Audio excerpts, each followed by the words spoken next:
كان يا مكان في واحد الزنقة صغيرة في حي شعبي في مدينة دار البيضاء. كانت ساكنة واحد البنت سميتها خديجة. خديجة ماشي بحال باقي البنات، كانت إنسانة خدومة وصبورة، وعندها حلم بسيط: تعيش في دارها في حضن راجل كيبغيها وتحس بالأمان. في واحد النهار جا القدر كيجري ورا واحد الشاب سميتو وليد. تعارفوا في واحد العرس، كلمة كتجر الكلمة وعين شافت عين، ومن تما بدات الحكاية. وليد كان كيبان عليه على انه ولد الناس، ظريف مهلي في راسو وكيعرف يدوي. كان كيعرف كيفاش كيهضر فحال الموسيقى، وصوته كان فيه طمأنينة خلات خديجة ترتاح ليه.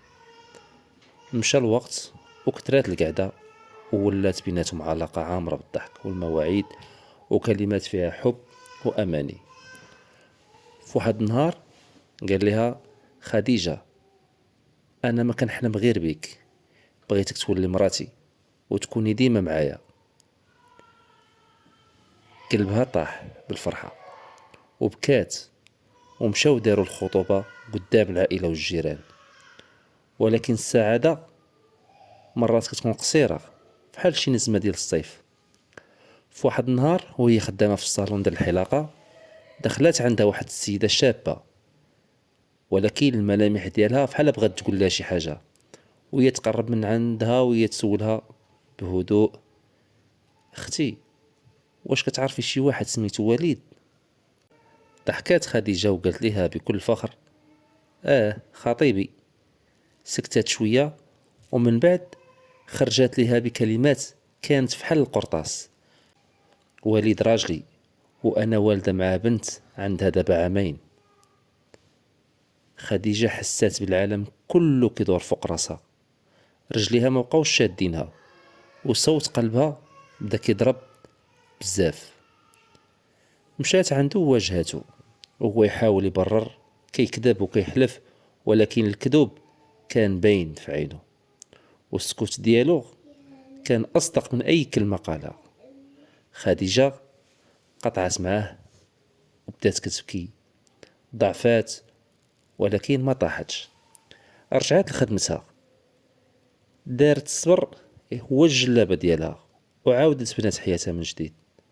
ولات خديجة أقوى من السابق، ماشي حيت نساتو، ولكن حيت عرفات شحال أنها كانت ضعيفة، وشحال ولات اليوم قوية وواقفة على رجليها.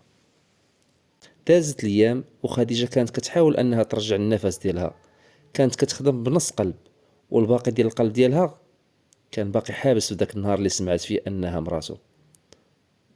ولكن الأيام كتداوي الجروح حتى لو كان الجرح كبير. في واحد النهار دخل عندهم الصالون واحد الراجل كبير، كان باغي يحلق الشعر ديالو وبنته صغيرة معاه. البنت كانت كتضحك وكتبغي الهضرة، وخديجة حسات بشي دفء غريب، بحال لا شي حاجة نساتها فين كاينة. بداو كيهضروا، بدا الراجل كيحكي ليها على بنته، قال لها ماتت الام ديالها في حادثة سير وبقيت انا بوحدي معاها. سكتات خديجة، ولكن قلبها بدا كيدق عاوتاني بطريقة جديدة، ماشي بحال الطريقة ديال العشق ولكن ديال الحنان.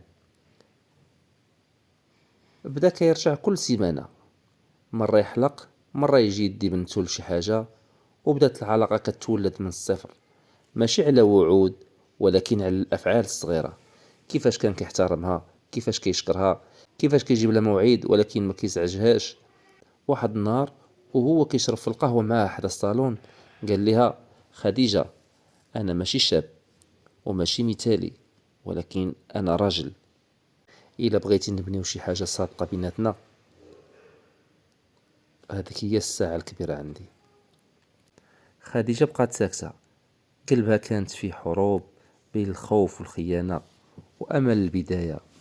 دازت الأيام وفكرات وبكات ودعات، ومن بعد ما رجعت عنده قالت ليه: أنا ما كنقلبش على فارس الأحلام، أنا كنقلب على راجل، وإلا كنت انت نيت راك لقيتيني.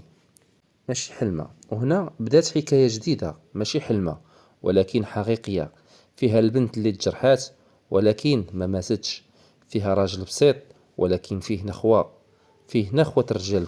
وهكا خديجة ولات وردة وسط الرماد، ماشي حيت نسات الجرح، ولكن حيت قررت تزهر رغم الآلام. كنتمنى ان هذه القصة تنال الاعجاب ديالكم، وديروا الزر ديال المتابعة والاعجاب، وشكرا على التتبع ديالكم.